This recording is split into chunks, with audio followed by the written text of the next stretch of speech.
শক্তিশালী ভূমিকম্প আঘাত হেনেছে মিয়ানমার ও থাইল্যান্ডে। এর প্রভাবে থাইল্যান্ডের রাজধানী ব্যাংককের একটি নির্মাণাধীন বহুতল ভবন ধসে পড়েছে। শুক্রবার দুপুরে 2 দফায় ভূমিকম্পের আঘাতে এ ঘটনা ঘটে।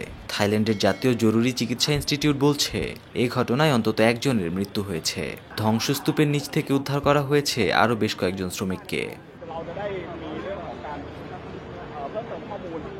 শক্তিশালী ভূমিকম্পের পর থাইল্যান্ডের প্রধানমন্ত্রী ব্যাংকককে জরুরি অঞ্চল হিসেবে ঘোষণা করেছেন।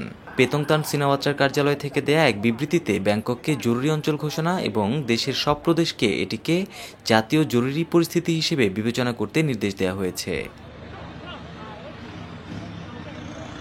ভূমিকম্পের সময় ভবন ধসে পড়ার ঘটনাটির ভিডিও এরই মধ্যে সামাজিক যোগাযোগ মাধ্যমে ছড়িয়ে পড়ে। এতে দেখা যায় ভূমিকম্পের সময় একটি নির্মাণাধীন বহুতল ভবন সম্পূর্ণরূপে ধসে পড়ছে। আশপাশে থাকা স্থানীয়রা মোবাইলে এ ঘটনার ছবি ও ভিডিও নিচ্ছেন। আরেকটি ভিডিওতে দেখা যায় বহুতল ভবনের উপরে সুইমিং পুলের পানি সেখান থেকে ছিটকে ভবনের বাইরে পড়ছে। ঘটনাটি কিছুটা সুনামির সময় পানির অস্থিরতার মতোই। আরও বেশ কয়েকটি ভিডিও সামাজিক যোগাযোগ মাধ্যমে ঘুরছে। এর কোনোটিতে ভবনকে অস্বাভাবিকভাবে দুলতে দেখা গেছে, কোনোটিতে আবার ভবনের ছাদ থেকে আস্তরণ খসে পড়তে কিংবা সড়ক ক্ষতিগ্রস্ত হয়েছে এমনটা দেখা গেছে। যুক্তরাষ্ট্রের ভূতত্ত্ব জরিপ সংস্থা ইউএসজিএস এর ওয়েবসাইটে বলা হয়েছে, ভূমিকম্পের উৎপত্তিস্থল মিয়ানমারের সাগাইংয়ে। একই স্থানে পরপর দুবার ভূমিকম্প হয়।